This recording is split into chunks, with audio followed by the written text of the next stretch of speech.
আমার সারা জীবনের শখ পৃথিবী ঘুরে দেখা। আমি মঞ্চের মেয়ে, আমি থিয়েটার কর্মী, তাহলে হয়তো আবার নায়িকাই করতে পারতাম। তো এখন যেটা হচ্ছে যে রকস্টার করছি, আমি জানি যে আমার ক্যারেক্টারটা ডিফারেন্ট, এটা আমার করার কথা ছিল না। পুরো পরিবারটাই বেড়াতে খুব ভালোবাসে।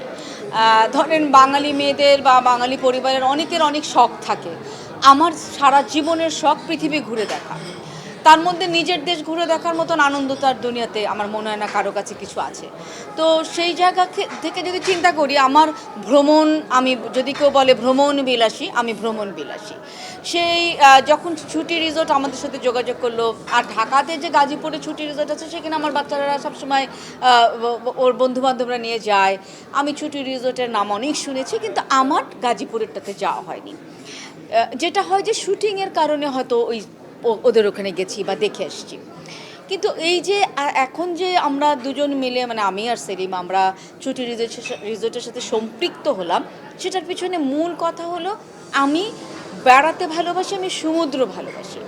যেই মুহূর্তে শুনলাম কক্সবাজার, তখন আর লোভটা সামলাতে পারলাম না, মনে হলো না, এখানে অবশ্যই আমি একটা শেয়ার নিব, এবং আমি চাই যে ফিউচারে আমার বাচ্চারা বা তাদের পরের জেনারেশন সবাই সমুদ্র সৈকতের পাশে থেকে নিজের জীবনটাকে আনন্দময় যাতে করতে পারে, আমার পাশাপাশি আমার সন্তানেরাও, সেই চিন্তা করে আমি বিষয়টার সাথে সম্পৃক্ত হয়েছি।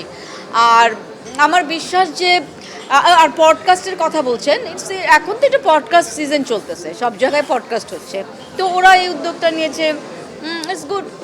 দেখবেন পডকাস্টের সুবিধা হলো অনেক স্ট্রেট কথা মানুষ স্ট্রেট ওয়েতেও বলে। সো আমি আরও যদি বিনোদনের অনুষ্ঠান আসে, এখানে যারা যারা আছে তারা মোটামুটি বেশ দেখলাম কালচারাল মাইন্ডের এবং খুব অ্যাক্টিভ আমার মনে হয়েছে। তো তারা বিভিন্ন কিছু চিন্তা করবে, নতুন নতুন বিষয়ে এনে যদি আপনাদের সামনে এই ভ্রমণটাকে বা রিসোর্টটাকে আরও পপুলার করতে পারে, সেটা তো একটা ভালো উদ্যোগ। আমি সবসময় আমরা যেহেতু আজকে ওদের ব্র্যান্ড অ্যাম্বাসেডার হিসাবে মানে সম্পৃক্ত হলাম, সো আমি ছুটি রিসোর্টের জন্য যতটুকু যা করা যায়, মানুষের কাছে আরও যত পৌঁছানো যায়, যে ভ্রমণে আসেন, বেড়ান, পৃথিবীতে কাজ পরিশ্রম সব থাকবে, কিন্তু নিজস্ব সময় কাটানোর জন্য, নিজেকে বিনোদন দেওয়ার জন্য, শুধু নিজের বিনোদনের জন্য অবশ্যই ভ্রমণ অনেক প্রয়োজন। তো বাঙালিদেরকে যদি উদ্বুদ্ধ করতে পারি, বা প্রবাসী যারা আছেন তাদেরকেও যদি আমরা এখানে ইনভেস্ট করবার জন্য উদ্বুদ্ধ করতে পারি, আমি সেটা অবশ্যই করব। আমি মঞ্চের মেয়ে, আমি থিয়েটার কর্মী। আমি কখনোই যখন মঞ্চ শুরু করি, কোনোদিন ভিজুয়াল মিডিয়াতে কাজ করবো এটা আমরা ভেবে কখনো আসিনি। কখন রোজি সিদ্দিকী হয়েছে আমি জানি না, বাট আমি প্রাউড ফিল করি, আমি থিয়েটার করি। সামনের মাসে আমার একটা শো আছে, পঞ্চনারী আখ্যান। আবার আমি চাবো যে দর্শকরা মঞ্চনাটক দেখুক, এবং নেক্সট মান্থে মানে অগাস্টে আমি আমেরিকার আটলান্টাতে আমার শোটা হবে, পঞ্চনারী আখ্যান। আমি জুলাইতে চলে যাচ্ছি আবার এই শোটা করবার জন্য। আই লাভ মঞ্চ আমার কাছে ইনস্টিটিউশন, মঞ্চ আমার কাছে ল্যাবরেটরি।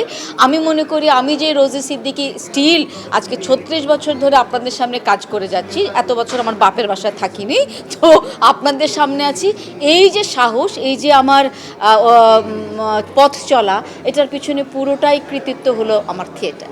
আমার খুব আফসোস হয় যে আরও 10টা বা 15টা বছর আগে কেন এই এখনকার পরিস্থিতিটা আসলো না, তাহলে হয়তো আবার নায়িকাই করতে পারতাম। তো এখন যেটা হচ্ছে যে রকস্টার করছি, আমি জানি যে আমার ক্যারেক্টারটা ডিফারেন্ট, এটা আমার করার কথা ছিল না। ওরা অনেকের কাছে মানে চেষ্টা করেছিল চরিত্রটা করার জন্য, কিন্তু ওরা ফেল করছিল, পাচ্ছিল না। তো লাস্টলি ওরা এমনভাবে আমাকে ধরলো যে আপনি ছাড়া সম্ভব না, আপনাকে এটা করে দিতেই হবে।